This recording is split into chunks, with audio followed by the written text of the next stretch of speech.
All right, there we go. Now we're live. All right, here we're all at the first official podcast of the Maury County Republican Party. We're still debating the name. We haven't heard yet, so I decided to break the chain, or I didn't get the memo, so it can't be Two Guys in Gray, because it could be. We had Two Guys in Gray and me in blue. You in blue, yeah. Well, you came up with the Two Guys in Gray. Yeah, so it was off the cuff, You dropped man. the ball on this. I know. Maybe the Secretary speaks. Secretary Since we're both speaks. secretaries of the It could be that. So we'll just keep on faking it until we make it, right? There we go. We're good. Rogan, watch out. Right. Especially if Trump goes on Rogan, right? Oh, man, will that be awesome? Oh, my God. Well, I heard everyone saying, be careful, Kamala might go on there. You don't want her to do that. I said, yes, I do. Did you watch the Brett Baer interview? I'd buy her plane Of course I wanted ticket. to. I'd buy her plane ticket, I'd buy her man. new outfit. And I said, you want to go on Rogan? Go right ahead. Yeah, you're in, man. I mean, come on. Just imagine. His normally go 2 to 3 hours. Yeah, there's no way. She cut fast out of the interview with Brett Baer. Mauled Shortened by a bear. that and was like, we got to go. She got mauled by a bear, I'll tell you. Hey, and just a simple question.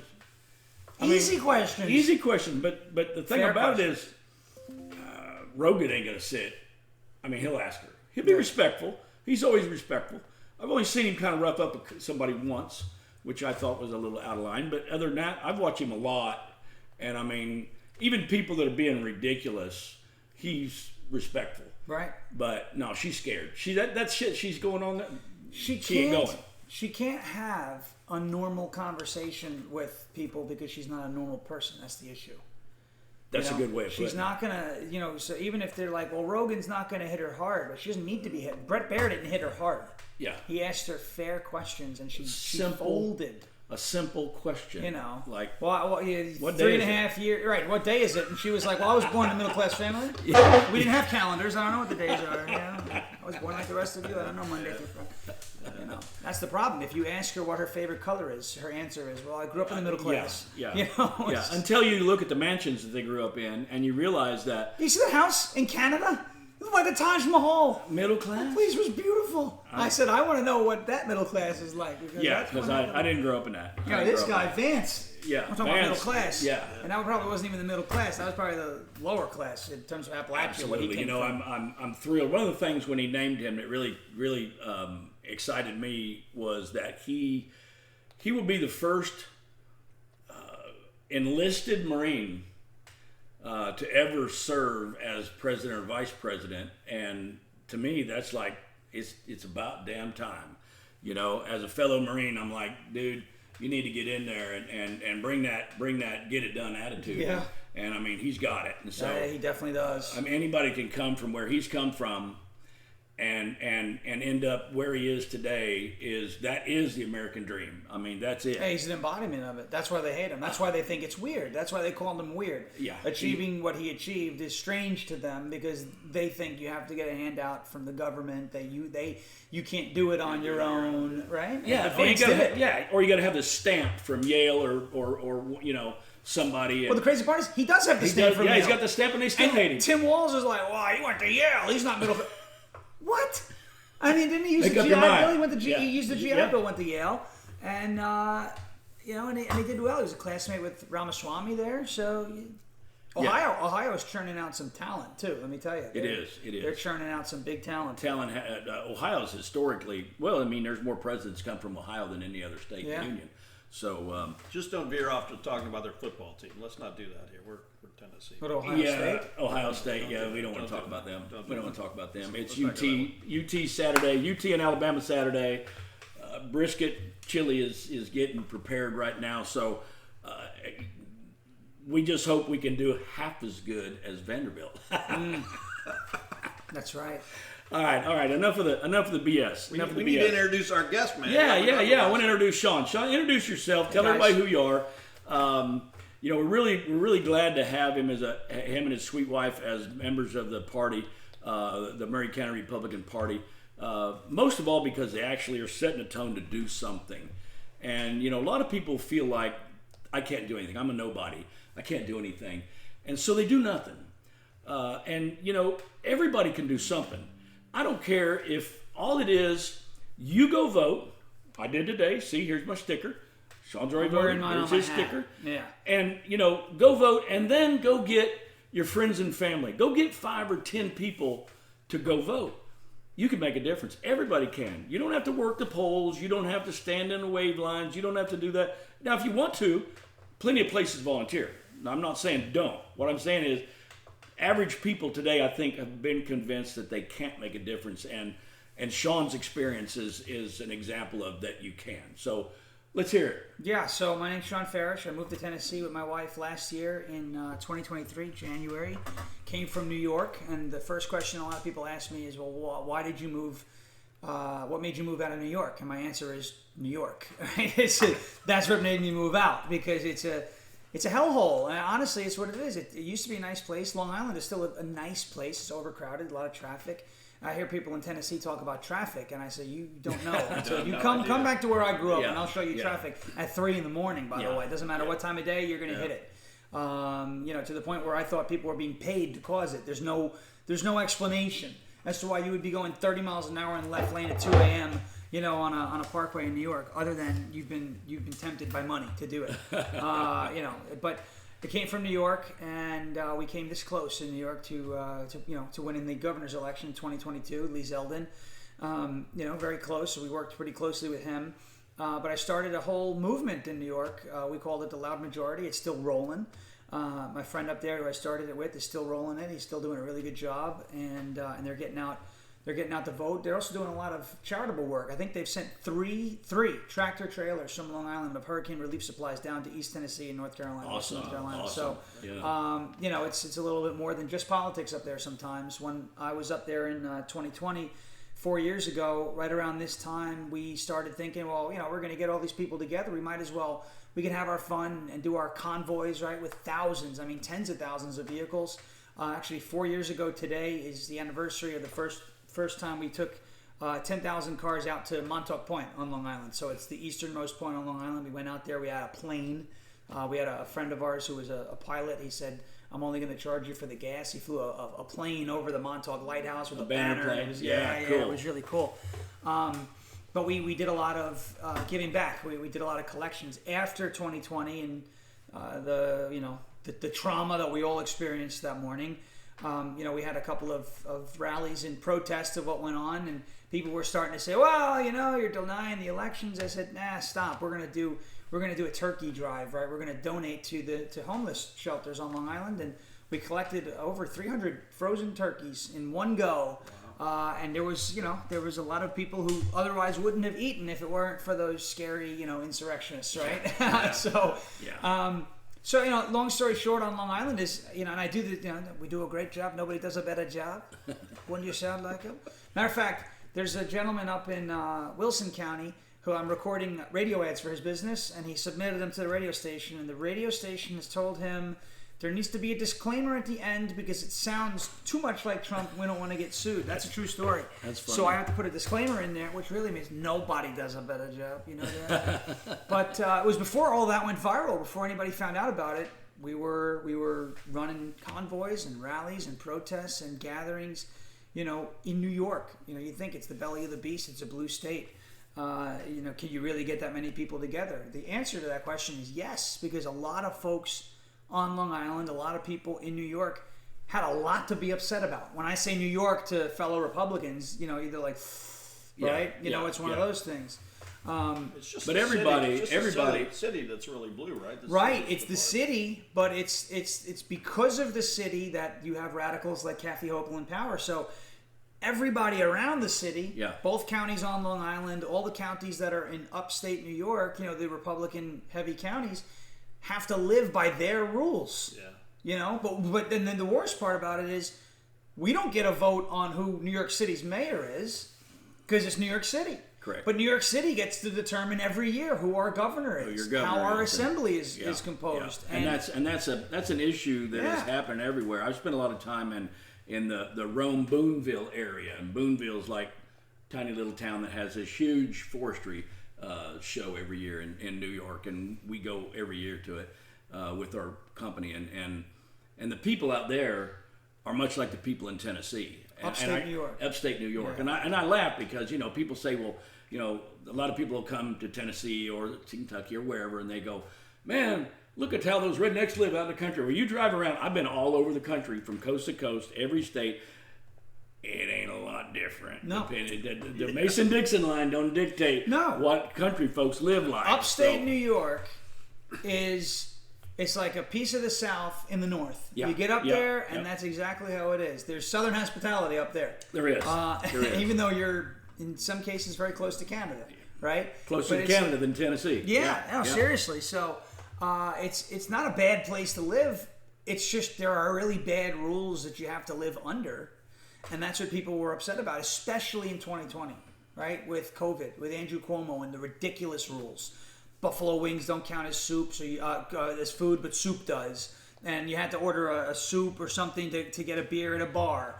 And, you know, we're sitting on these chairs. They're a little elevated, right? The bar stool where your head is in the same location as if you were standing up. But if you're sitting, you could take the mask off. But if you're standing in the exact same position, you had to put it on because the virus knew, right? The virus knew the difference between 11 p.m. and 10:59 p.m. And then, you know, a few weeks later, they struck a deal with COVID. So, you know, you could stay out till midnight instead. I don't know who decided, you know, you came to terms with the virus and knew time to come out. I mean, these were the rules. They had a conversation. Yeah. Essential versus non-essential. Fauci brokered that. Yeah, I mean, it's just, and people were like, are we really living by these rules right now? But because they made it so difficult to gather, you had to do 10 people or less, and you had to social distance and 6 feet. 11 people, that's a problem. 11 people. That means the virus comes in and everybody gets sick, right? So you had all these ridiculous rules, and people were upset and wanted to do something about it. And we were tired of kind of getting kicked in the teeth by the mainstream media. We saw all the protests in Minneapolis and, you know, Georgia and New York, Philadelphia, these BLM riots and protests. Well, if they're allowed out, why are we not allowed out? So we got out. I put one post up on Facebook. Granted, it was in about 50 different Facebook groups on Long Island. And people came out to the first event, and we turned it into a whole thing. So the first event, how many? Yeah. How many about? And you did a vehicle line, right? Like a caravan line. Caravan convoy. Rally. Yeah. Okay. Yeah. Yeah, there was about 300 vehicles came out to the first one. It's not bad. I was expecting about 50 because, again, I was looking at it saying, well, you know, what's the appeal? Who am I? Nobody. I work in a paint store. Yeah. Who cares? And that turned into when's the next one? So I went to the Anthony Fauci default, which is 2 weeks. I didn't know where I was going to be, but I remembered that Andrew Cuomo decided, hey, all the movie theaters are closed. I said, movie theaters have huge parking lots. Let's meet there. It's not like they're going to get mad at us. They're not open, right? So we started doing that, and the second rally we held had almost 5,000 vehicles, and after that, it kept growing. So you're not like an experienced rally or activist or anything. I just put decided some Facebook posts up and went at it. And did what felt good, and it worked out really well. We went down, New York City. We did a rally in front of Trump Tower. We did, like I said, 10,000, 4 years ago to the day. 10,000 vehicles out to Montauk, 15,000 into Nassau County. And that rally that happened about a week from today, 4 years ago, Fox and Friends actually visited us in the parking lot. Donald Trump was watching live because after the segment aired, he tweeted, have a great rally on Long Island. I was like, whoa, he just saw that. That's amazing. Well, Andrew Cuomo saw it too. He shut down the park after we arrived there, and everybody got stranded. So that's where we first decided we really don't like them, and they're going to come at us, and we're going to come at you.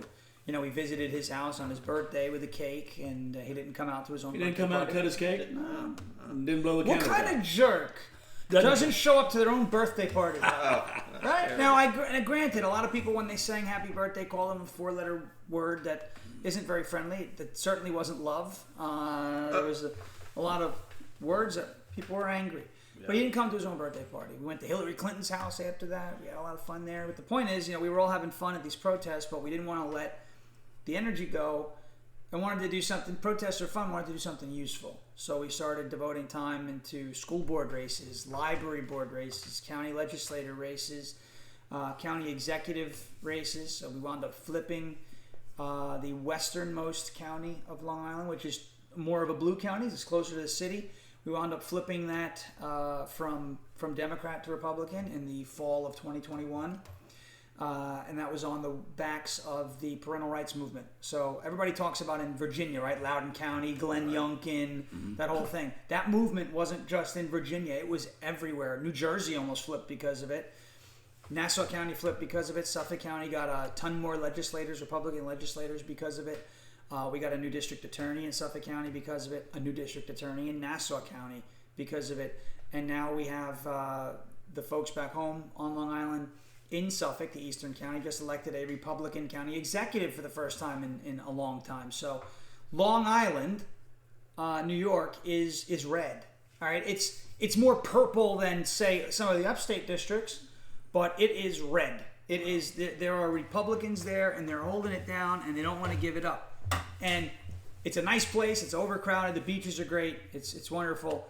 But you're still, even though you have those good local governments, you're still living under the thumb of Hochul. Yeah. And it's not a good thumb to live under. So we got out after Zeldin fell short, and it was very close. 6 points, and nobody thought that had to give pause to the Democrats. It did. In throughout the state of New York, that it came that close, because historically they win by double digits. Oh yeah, 15, 20 points they're supposed to win by. So I mean, I always say, look at New York during the 2024 election. If New York is within 10 points in the 2024 election, there's not a doubt in my mind that Donald Trump's going to win Pennsylvania. There's not a doubt in my mind that he's going to win Wisconsin. And heck, if New York is polling within 10, he might flip New Jersey. I'm not saying that's what's going to happen, but New York's a good barometer when it comes to how other people are feeling. If New York is a 6-point race, then what is New Jersey? New Jersey isn't as heavily Democrat as New York, right? Pennsylvania is a swing state. New York isn't traditionally a swing state. It hasn't been for a long time. So, that's the way it is, though, over there. Kathy Hochul won Manhattan by with 83% of the vote. Alvin Bragg won his election in 2021 with 87% of the vote in Manhattan. So that's the problem that you face, is the city, and how do you overcome the city? And the point is, what you made is, everybody has one vote, and you feel like, well, it's just one, but many hands make light work. Yes. Right? I mean, put yourself in a room of 100,000 people, right? And if you ask everybody in that room, put a charity on the table and say, everybody donate $1. It's $100,000. It's a lot of money. A lot of money. Right? Yep. But we're only giving one. Correct. So, just like if you go to the dollar store, you think you're saving money, and you come out spending $150 bucks because you bought 150 items, right? Many hands make light work. One isn't a lot by itself, but the whole idea is you're not by yourself. There's a lot of other people out there. They're here. They're out there. There are people like that in Tennessee, and I hear it all the time from different counties. I'm in the different counties. Oh, we're not active enough. We're too comfortable. Yeah, that's not a good thing, right? You want to keep this place great, and comfortability will allow your opposition to seep in. And the next thing you know, you're going to wake up one day and you're going to go, whoa, how did we wind up here? How do we wind up back? And then you'll look back 5 years and go, you know what? If I had just gone to a few more meetings, if I had just voted in a few more local elections, there wouldn't be that crazy book in my library. Yeah. There wouldn't be this ridiculous curriculum in my school district. There wouldn't be this increase in taxes or whatever issue means the most to you, medical freedom, whatever it might be. It'll happen, and when you realize it's a problem, it's too late. Yeah, you have to foresee Water's already over the bridge. Exactly. So on that point, Shawn, how you have Republicans in areas like New York and Illinois and California and Oregon and all those areas that are just completely been flip blue. Yeah. Your story is solid to helping them realize that there's more, but what really can they do on the ground level? What has been effective on the ground level to engage when you're outnumbered exponentially? Like California, for example, which I, not to go off on a tangent, but I found it interesting that Donald Trump spent a day in California. If Donald Trump, if the polls were what they say they are, Donald Trump would not have spent a day in California. Well, I'll tell you what I think he was doing. And I'll look at 2016 as an example. He does this a lot, and it's very smart. And I don't hear anybody talking about it, but I read about this. I forgot what book it was. Somebody analyzed his 2016 campaign. Donald Trump in 2016, towards the stretch run of the campaign, did some campaigning in eastern Minnesota. And the Clinton campaign, and everybody laughed at him. This guy's not going to win Minnesota. He lost the state by 5 points. It was closer than it should have been. But they said, what is he doing in Minnesota? He has no chance to win Minnesota. Well, Minnesota, specifically eastern Minnesota, borders western Wisconsin. So he was in Southern California, which is close to Arizona. All right, also Nevada. Those are 2 key swing states. And if you don't think people from those states came to that, that's what he was doing. So he did this in 2016. And one of the local news stations from eastern Minnesota broadcasts into western Wisconsin. So there was a whole stretch of people, a whole slew of people in western Wisconsin who were getting exposure to Trump. Yeah. But he wasn't there.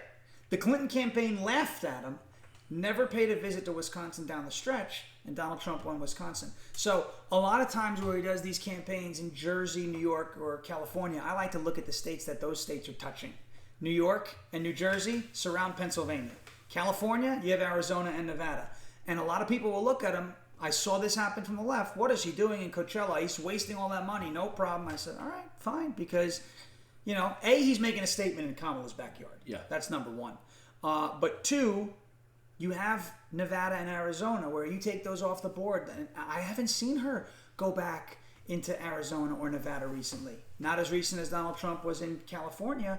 Is she just like Hillary Clinton, who said, by the way, she's advising Kamala how to beat Donald Trump? That's weird because you couldn't beat Donald Trump. Yeah. Are they laughing at Trump for campaigning in New York? Because I look at it from the reverse. When I lived in New York, I never thought Donald Trump would campaign in the state because it was what it was. Why? So when he came to Scranton, we went because it was the closest thing. So flip it, right? So you have Pennsylvanians, New Jerseyans, New Yorkers, right? Specifically when he comes to Madison Square Garden, you don't think people from Pennsylvania are going to try and come to that? I mean, of course they're going to. It's going to make a statement. The second thing is there's an old sales acronym called the Fuji effect.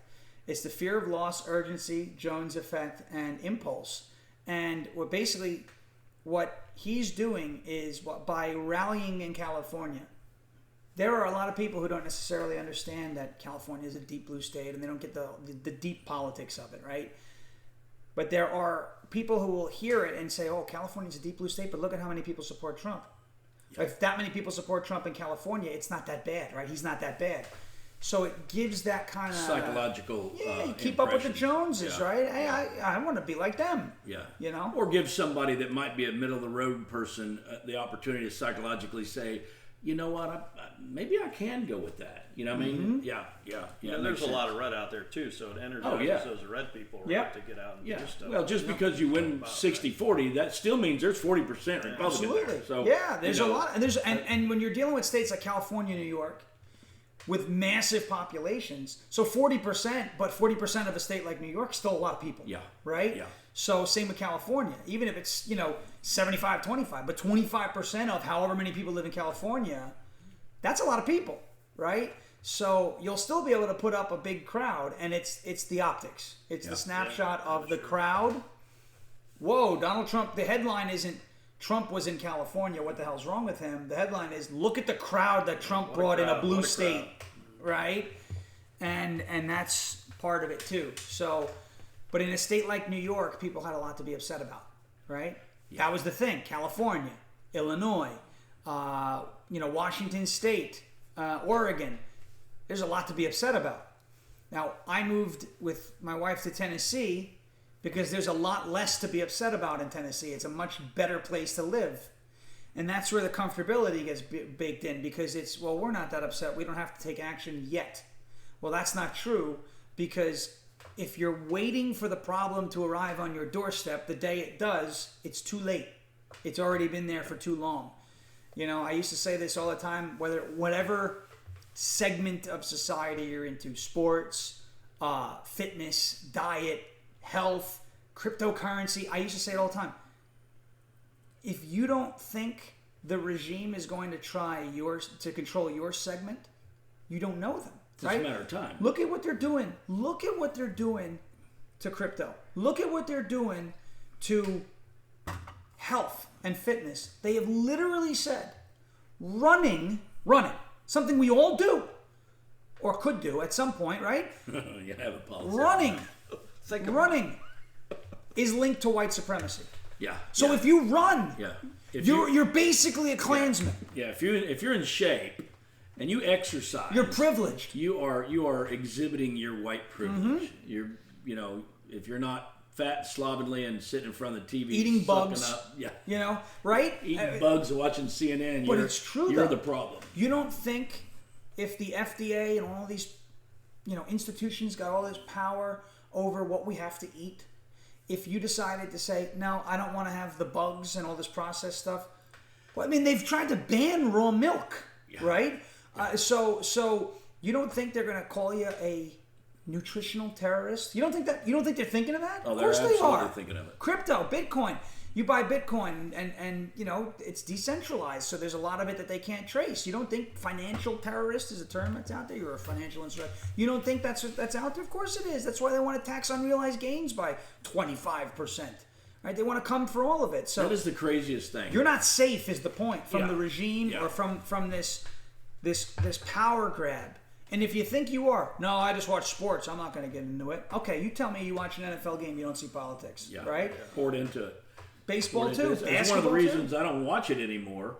I watch college, but I don't sit Sunday and watch it. The only time it's ever on in my house is if my son's watching it and it's playing in the background. I do not turn on an NFL game.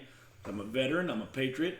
And when they allow that kneeling, has a problem. Has a problem for me. It's a big problem. And then when they told everybody guys like me were the problem, not the guys kneeling, that's an issue. That's when I said, you know what, y'all keep it. Y'all keep it. Now there's a lot of people that said that, then they went back. Yep. And that's their prerogative. Right. I've heard a theory on that, like some of the boycott things. You boycott a company and then they change your position back to what you wanted them to do to start with. They said, well, you should stop boycotting them because that's like telling your kid not to do something and then, spanking them for doing something wrong and then spanking them when they didn't do something wrong. Right. So, I get that. Maybe that is a good thing, but I don't know. But the problem is that they are in a full-on assault to control everything. They don't in want you to have life. control over it. That's right. You guys don't know pain until you've been a Redskin fan, and your team not only stinks, but they changed the name. That's pain. Well, listen, I'm a Jets fan, so I do know pain. You do know pain, yeah. Hey. I do know pain. I know it very well. 49ers fan. No, you don't know pain. Oh, all right? man. Yeah, all right. Man. Yeah. Okay. It was an epicenter of ridiculousness. Joe Montana, Steve that's true. Young. That's true. We had some good teams. You guys West picked, Coast offense. Yeah, now as 49ers have Mr. Irrelevant, Brock Purdy, the last pick in the draft, and even he's good. Meanwhile, here are the Jets picking some Mormon out of Utah a couple of years ago, second overall, and he's playing for another team already. So...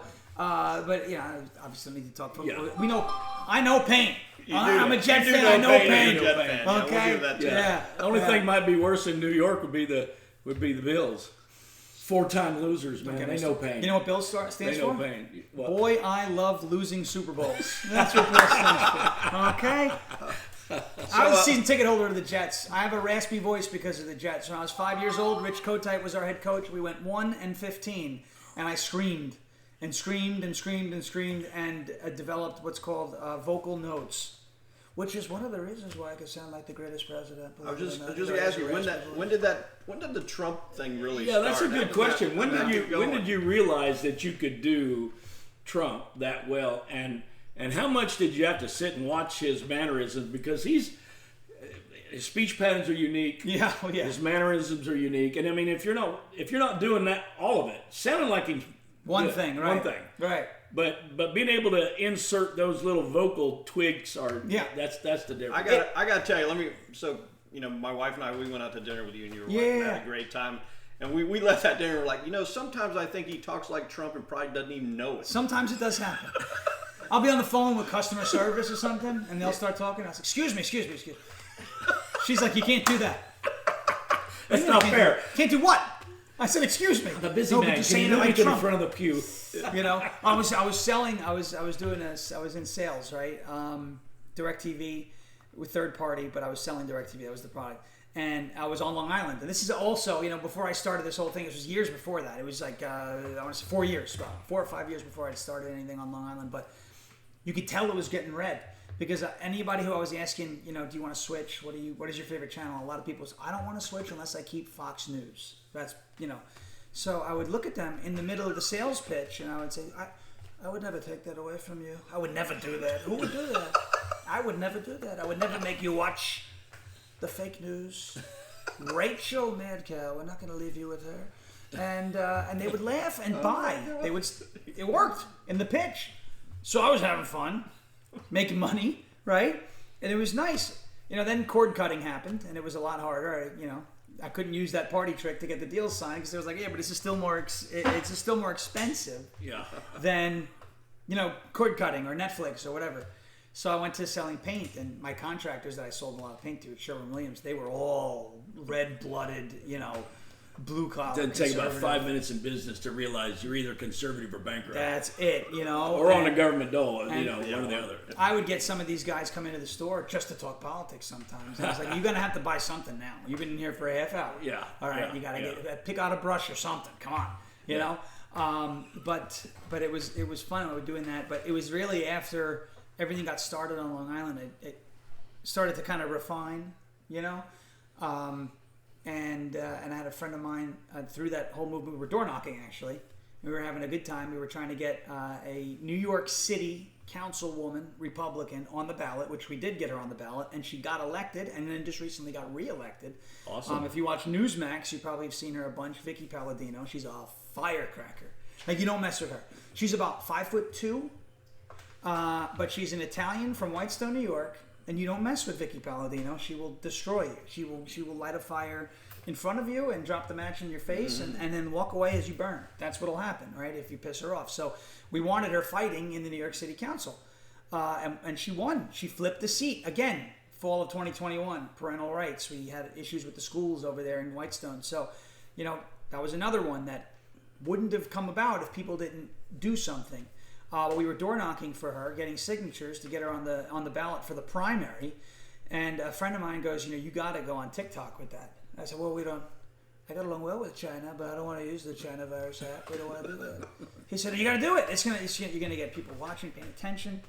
So I jumped on TikTok, and that's how it took off. You know, I made a video on there. My wife commented on a video, and that's how I first knew she existed. She thought it was hysterical. So then I followed her on Instagram, and now we're married, right? So that's, you know. The power of the internet. The power of TikTok and China. We love China. We love China. China's absolutely tremendous, but they're ripping us off, but they're tremendous people. Got along well with President Xi. I call him Winnie the Pooh. He looks like Winnie the Pooh. Pooh Bear. We call him Pooh Bear. You're not allowed to say that in China. That's true, by the way. Did you know that? Winnie the Pooh is banned in China because he looks. It's a serious thing.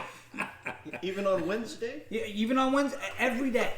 8 days a week in China, Winnie the Pooh is banned. Oh, right? Poor so, guy. you know, you can't have it because Xi knows that he looks like Winnie the Pooh and he doesn't want to be mocked. So it's banned in China. It's true. It's a true story. It's a true That's story. crazy. Yeah. That's crazy. Yeah. But that's what is coming to a community near all of us. Oh, yeah. If we don't hold the line and get the word out that, you know, you can have political disagreements.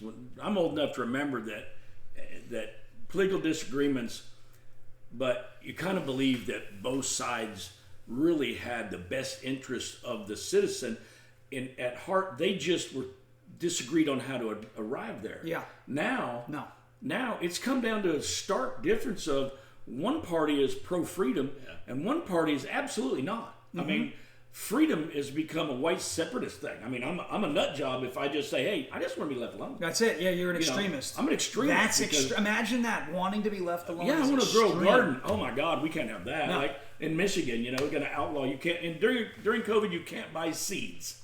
What the heck? I went to Michigan. My wife and I went to Michigan for an event on September 10th, the debate. And I spoke a little before the debate, and we were just having some fun. And, you know, we were comparing and contrasting. I was in New York with the COVID rules, but Michigan had Gretchen Whitmer. You can't grow potatoes, but you could grow marijuana. Yeah. Yeah. So I said, that doesn't make any sense, because if you are into that and you grow it and you use it, but you can't grow food, what do you do when you get the munchies? You're gonna be hungry. You know? And That's why a the good mental point. health decline in Yes, Michigan. you know, and so, you know, again, bizarre rules, but they're trying to ban raw milk. You can't have raw milk. Yeah. Right? There's a great amino acid that I've been taking for years, NAC. It's great. FDA wants to ban it. Why? Because it's really cheap and it does everything. You got a little cough, little phlegm in your lung, take it, it's gone, right? Gone in a couple days. It's great for your brain. It's great for everything. They want to ban it. Why? Well, because you could be healthy for a couple bucks. It's cutting into their Profits. allies' profits with big pharma, and they don't allow that. And so I said in COVID, they said the gyms are closed, but the liquor stores and McDonald's are open. Okay, running is white supremacy. Okay, COVID is what? It's a respiratory virus. All right, well, wouldn't a strong respiratory system be something that you would want to have in case you got it? You would the think minute, so. because we didn't know what it was. I heard it was a scary thing. I put on my 20-pound weighted vest and started sprinting on my treadmill. If I get it, I'm going to have strong lungs, right? But people heard that. Whoa, no, stay home, save lives. Well, I am staying home. I'm on the treadmill. I'm trying to be strong and healthy. And it was just, they want you to be sick and dependent. They want you to be dependent on them. Yeah. You know, fearful, sick, and dependent. So on that front, how do we going forward? How does not just Maury County, but every county in Tennessee and every county throughout America, how do we keep the momentum in a non-election year? Because that's always been. I've been on the EC for several years now. And there's always a shift in focus. Obviously, you got elections coming up, and you're doing all the pre-election things and the caucuses and the primaries and the vetting, But in between, how do you keep? What in your mind is the best way to keep people engaged? Is it charity? Is it public outreach? How do you do that? Because the old saying from the Bible, without a vision, the people perish. And I've always believed that any organization that doesn't have a strong central theme to look at, a guidepost, will be wandering in the wilderness. And so how do we, what are some ideas, and how would you see them instituted? What do you think on that? You've had some experience with that in New York. Yeah, so we had 2020s where we started, and we had these huge numbers. And that was the result of two things: presidential election year and COVID lockdown. So there was literally nothing else to do. Nothing to do, and people are mad. And mad, Yeah, right? yeah. So we get past the lockdowns. We get into 2022, though. There's no more lockdowns, right? The mask mandates are gone in the schools, so there's a little bit less to be mad about. There's still plenty to be mad about in New York, but a little bit less. But people were still involved and engaged because we did it a little differently, unorthodox, right? It wasn't just, hey, come on down, and we'll all knock on doors together. That sounds boring. It was, hey, come on down. We got bagels, we got coffee. We're gonna feed you. We're gonna go knock, and then we can come back and hang out, and everybody can be together, and we'll have a couple drinks. Make it fun. Make it something people want to do, and let people understand that there's a reason you're knocking on the door. It's not just because you can go home and say, I door knocked today. I'm a good party member. No, there's a reason why. What are you upset about? Right? Is it something in your schools? Is it a policy? Is it your taxes? Is it red light? We had these things on red light cameras. You go through the red light, they snap a picture of you, and no cop, you just have to pay the bill. Yeah, mail you a ticket. Ridiculous. Yeah. People were upset about that. Everybody's motivated by something different. Mm-hmm. Whatever it is that is motivating you to watch a podcast about Republican Party politics or anything like that, that's why you're knocking on the door. Right? It's not necessarily for that candidate. It's for what you believe. You've spoken with that candidate, whoever it is, a congressman, a state assemblyman, or whatever it might be, and you've spoken to them and say, hey, where do you stand on education, public education? Where do you stand on, what types of books? Where do you stand on men and women's sports? And when you have that conversation with that candidate, if that meets your, standards, that's why you're knocking on the door. You're not knocking on the door for the person. You're knocking on the door for the cause, right? Because it means something to you. That's why you're out. That's why you're having the conversation. But it has to be fun. There's got to be an appeal. There's got to be something shiny. And I don't mean to be like deceptive, like right. shiny object. But first, this you can go out when we were out knocking on doors. I was hanging out. We're talking TikTok. We're doing little Trump. I'm on Instagram Live. We're having a good time. We were joking, and before we knew it, we had our signatures and we were done. And it was cold, but we did it. You're never going to get 100% of the engagement that you get in a presidential election year in an off year. Yeah. It's not going to happen. But if you can get 60%, you're in a good place. Because now you have a base that is always going to turn out. Whoever turns out in 2025 for the races that are going to go on in that election cycle are going to be with you forever, right? Because it's not a presidential election year. And that core, that nucleus is where you can expand from, right? And yeah, like I said, make it fun. That's why we did these car rallies, these tailgate parties in train station parking lots. We had a school board race. We wanted to go campaign for a couple school board candidates. So we said, meet us in the train station. We gave everybody, a district with doors and stuff to either hang stuff on, or put something in the mailbox, or knock on the door. And we all came back, and we had a couple steaks and burgers in the parking lot. It was like a football game, a tailgate party. And those candidates won because folks came out and were motivated not only to help those candidates and help those issues, but to be around like-minded people and have fun at the end of the day. And we did have fun. I mean, we had cookouts in rainstorms where we were tying tarps over, those pop-up tents. It was crazy, but nothing was going to stop us. And how do you get the engagement? It has to be something people want to do. And creative, right? So is it a car rally? Is it a cookout? Whatever. Is it a movie night? Is it something social that is enjoyable? Because nobody wants to be hit over the head with politics for 4 hours a day, right? It's tough, but that's the way to do it, and it'll work anywhere. I mean, if we can get angry New Yorkers out of their houses, having fun together, which is tough in that state, then it can happen anywhere. So our biggest meeting was the meeting you came to because it was fun, and that's how we kind of advertised it, right? We had the chili cook-off. Yeah. I think you've had some bigger audiences around the state too, as far as different GOP, Giles County. We were down in Giles. We were over in Wilson. We've gone to a few Williamson County events. People are, and it is an election year, so it's hard to kind of gauge it now. It's a presidential election year, but if it's fun, if there's something creative, unorthodox, and enjoyable attached to the mission, more people will come and be a part of it. Well, I think what you touched on earlier, there's the Democrat Party that's gone way left, right? It's just communist anymore. And then there's the Republican Party, which has some issues, but it's still the side of freedom, right? So people do need to join the party and be part of it and learn how it operates. And if you keep an eye on the party too, right? We don't want to go the wrong way. No. Well, that's true. And the one thing about it that I was raised personally. I grew up in a family full of Democrats. They were all factory workers from Central Indiana, Anderson, Muncie area. They all UAW members. My grandfather, all of them. So, but the interesting part is over the last 50 years, all have shifted except one. And bless her heart, my aunt can't quite make it. It's just okay. But she has Trump derangement syndrome badly. I mean, if you just say the T word in front of her, she'll. Now, my question about that is this: Is she wearing the same glasses that Rosie O'Donnell, Keith Olbermann, and Rachel Maddow, and now Mark Cuban are wearing? Because they're all starting to look like each other. I find that to be, starts to be like where the Trump derangement syndrome, that's like the end point. You all look the same. Keith Olbermann, Rosie O'Donnell, Rachel Maddow. What are those little yellow cartoon characters? What's it? The Minions. Minions. Yeah, the same glasses. Yeah, Minions. That's what they are. That's what it is. But they all start to look the same, right? I was like, wow, Mark Cuban's got the glasses too.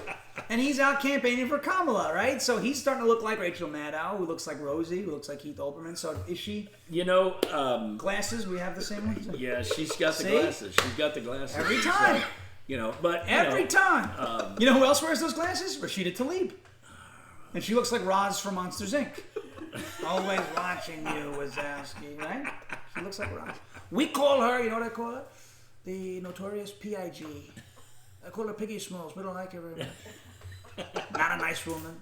Not a nice woman. We also call Ilhan Omar. We call her Jar Jar Binks. She sounds like Jar Jar. Nobody likes Jar Jar. I don't like those two. So how do we engage young people? That's a good question. And when I say young people, I think I'm personally, because I'm a little older than you, but I'm thinking about 20s and 30s. By the time someone's in their 40s, if they're not already at least voting, they may be a lost cause. They might be. They might be a lost cause. They might just be too daggone lazy to participate. And that's a problem. That is a problem. But until it hits them in their front door. Exactly.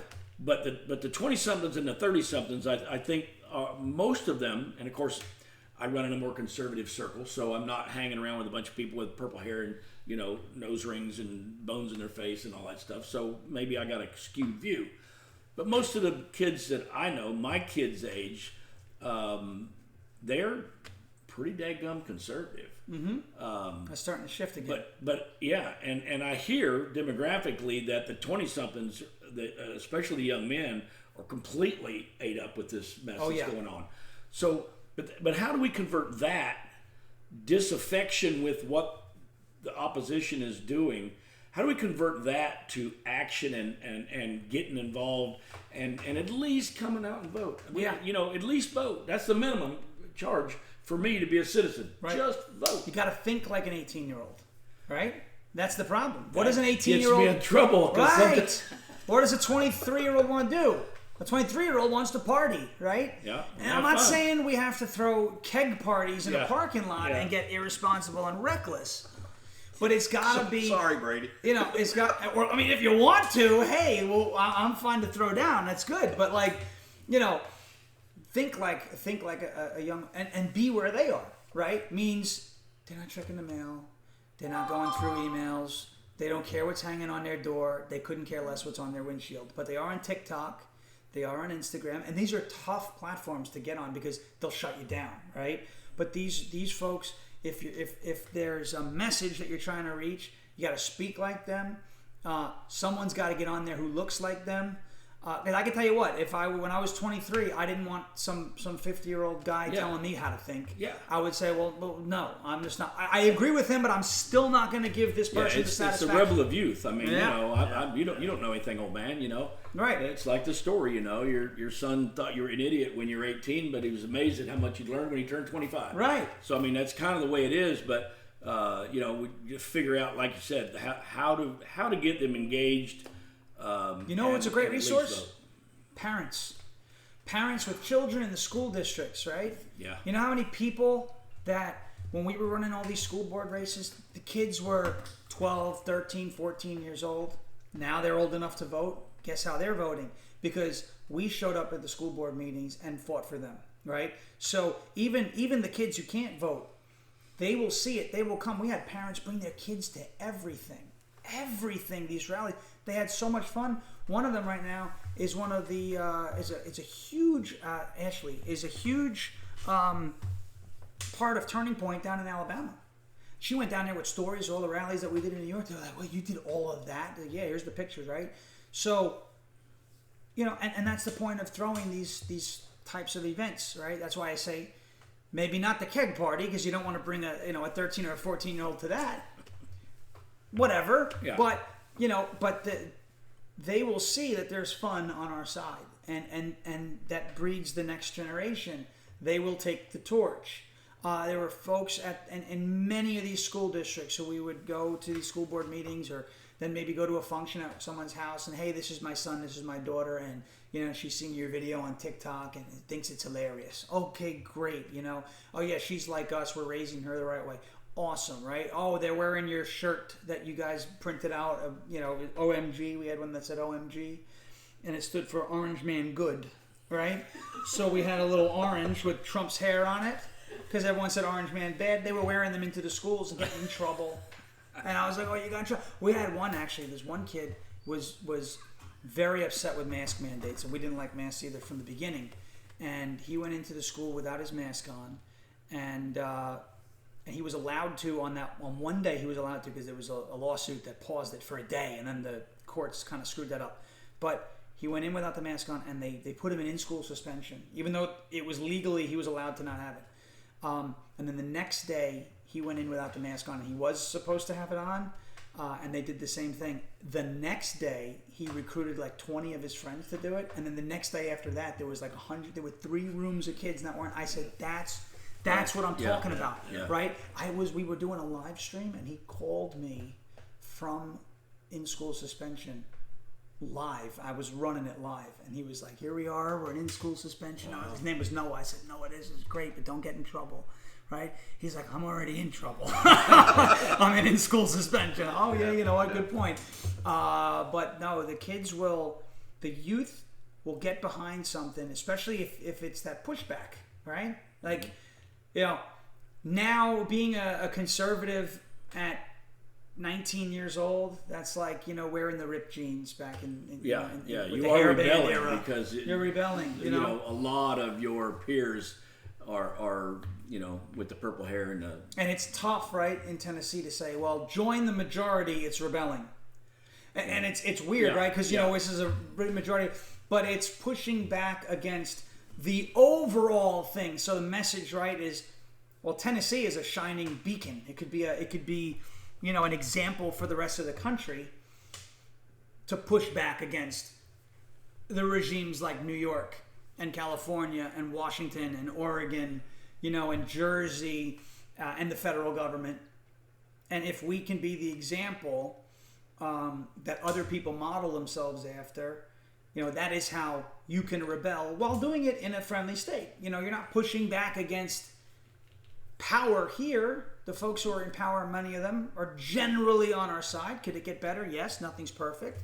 But you're still saying, look, you know, we're in this state and it's a little different. But in that other state, men can play in women's sports. You say that to an 18-year-old, they're going to think that's crazy. They know the difference between man and woman. They know. That's not right. Yeah, you they know? didn't have to be raised on a farm to know the difference. No. Yeah. You know, so. Okay, so pulling it back to local, county level. Maury County specifically, but in every county, because you know that's kind of where we're hoping to focus. So how in your opinion, coming from a county in New York that you were the minority, well, we're the majority here. Right. In some ways, I think it's harder. It what is. Do you say? It is because because what you just spoke about. Right. I mean, it's a little harder because people are like, "Yeah, we got this. Yeah, we got this." Yeah, it's and that complacency is going to set us up for what we spoke about before. Exactly. Is a quiet takeover. It's the comfortability that has to stop. So you know, when you're in the majority, you're not necessarily pushing that, you know, county level. We're going to push back, but it's more or less, you know, we have to secure, right, what we stand for, right? Because first of all, not every Republican or conservative is on our side. We know that, and nobody's perfect. I'm sure if we sat here for the next 5 hours, I disagree with you on stuff. But we all have the common goal, right? Ultimately, I just want to be left alone by the government. Leave me alone. I'm gonna live my life. We're gonna have a good time. But at the county level, when you're in the majority, but you are operating out of a place of strength too, because you don't have to convince anybody, hey, you actually stand for this. You've been lied to. It's more or less convincing them to get out, which is why I said, instead of this kind of we're going to battle mindset, just get them out socially. Once people start to meet each other, I mean, Brennan and I in a month are going up to New York shortly after the election to a wedding, right? And the 2 people who are being married met through the movement that we started on Long Island. Their first date was on the day that falls between January 5th and January 7th, okay, because I know this is going on the Maury County Facebook page, so you can't say the number between 5 and 7 after the word January, right? Their first date was on the day between January 5th and January 7th, 2021. They're now getting married.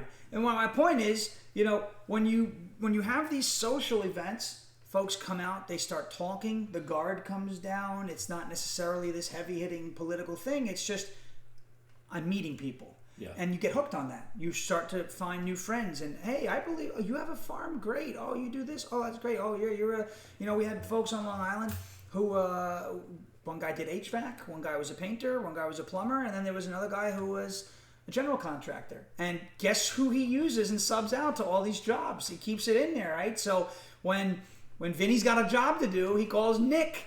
Nick's the HVAC guy. Nick gets the business. And that's, there's a parallel economy now that starts from that. And it's not necessarily all about politics if you do good work, right? So that social interaction is how you can start to get people involved and out, and then have those conversations with them while they're out and say, look, I'd love to see you more. I don't know where you stand on this, but we're having this issue. Do you know any way we can get your help on this weekend for a couple hours? We got a school board race, and by the way, here's the book that's in the library. Oh, you wouldn't want your child reading that, right? No, okay. Your property taxes fund this, whatever, and we got to get rid of this school board member. I just spoke to somebody up in Wilson County not too long ago. He moved there from California, ran for school board, won by 10 points. He wasn't supposed to win the race, and he's out there now making a difference on the school board, right? It's taking that initiative, but showing people that there's actually an initiative to take. Because like you said, we're in the majority, we got it, nothing's going to happen, it's never going to happen here. The minute you say that, that's when it started coming. It's coming. You just don't see it. Oh, it's yet. there. It's there. It's everywhere. It's there. They would love nothing better. The National Democrat Party would love nothing better than to start flipping seats quietly in Tennessee. Yeah. To me, this is a great segue into our next meeting, which is next Thursday, the GOP meeting.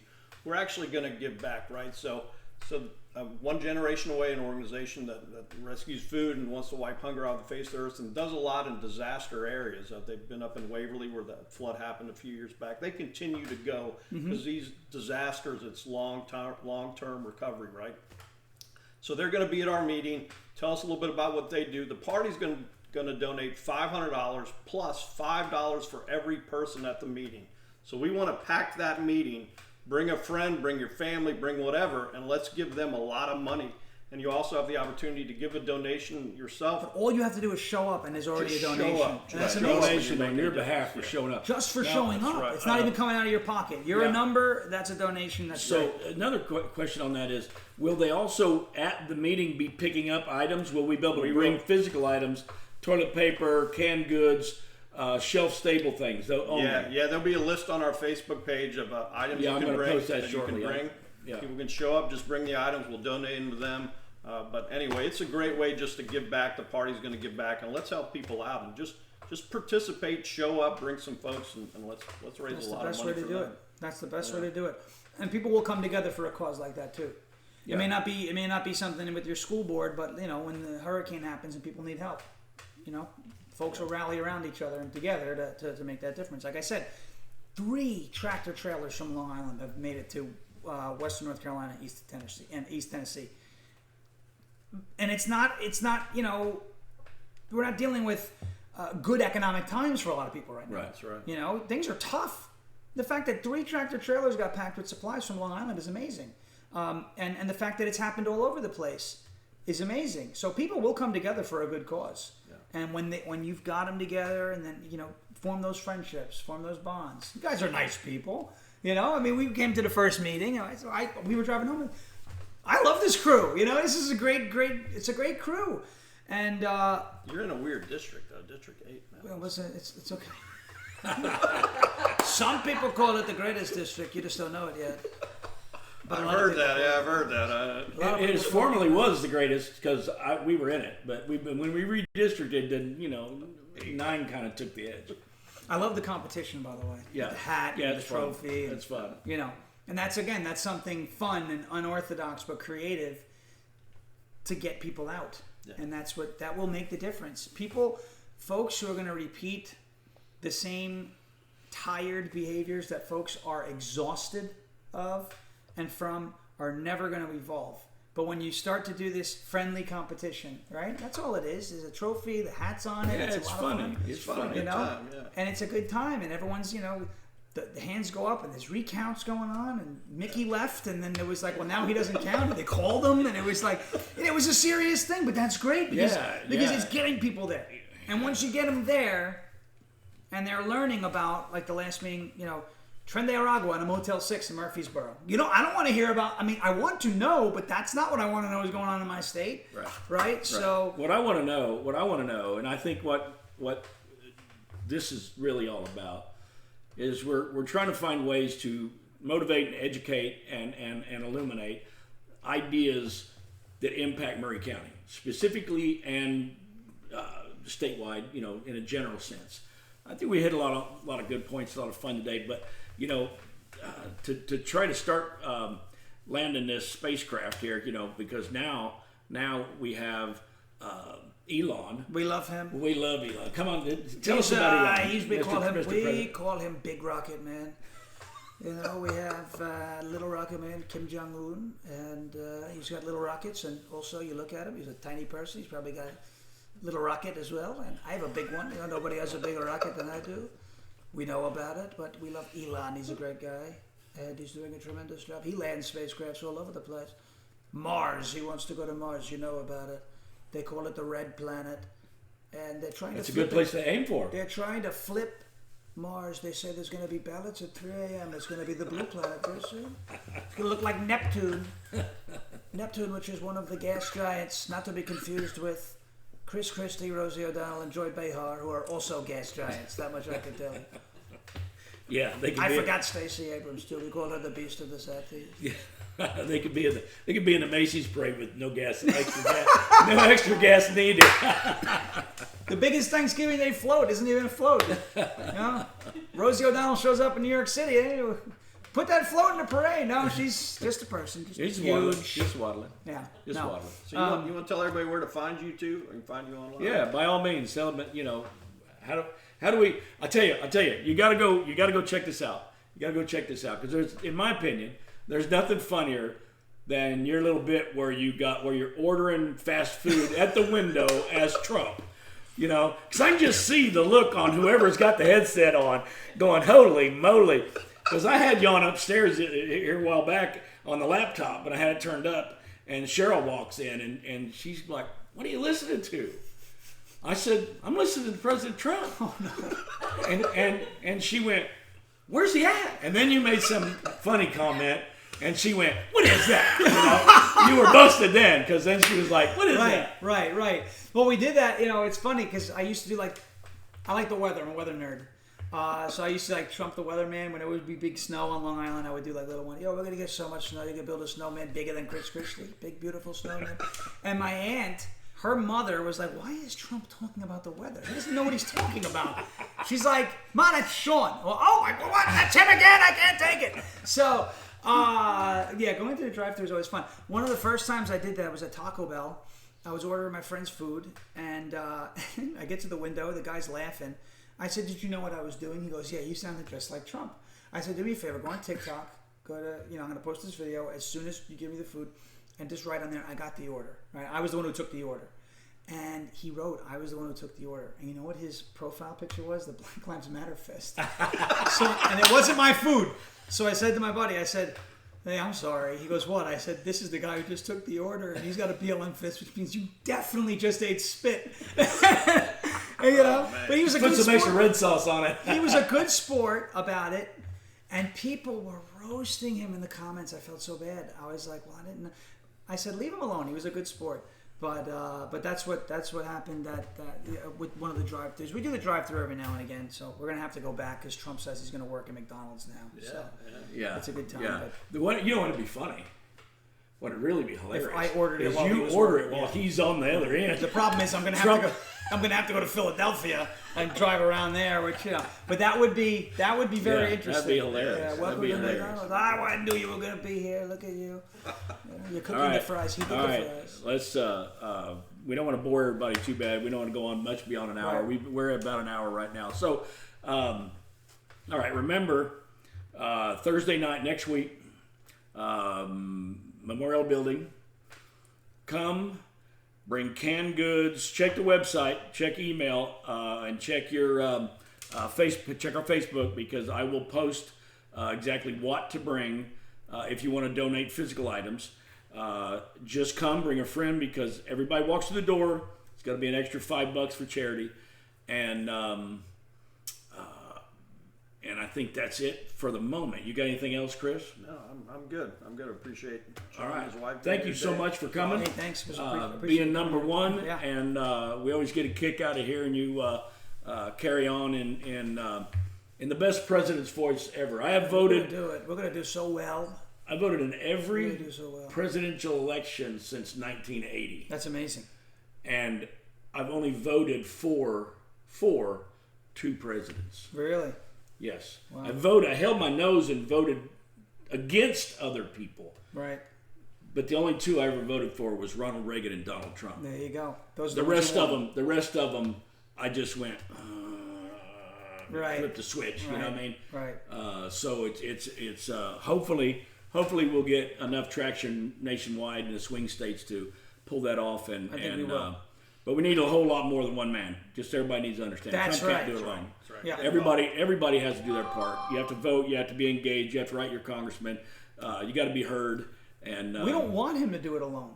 He's not a he king. can't. No, he's not king. Right? Right. He's the exactly. president. That's supposed to be our government. So get to know your candidates and elect the right people into Congress, and we can move things in the right direction. Amen. It's not all Remember, his. they all work for us. Yes. They all work for us. That is the point.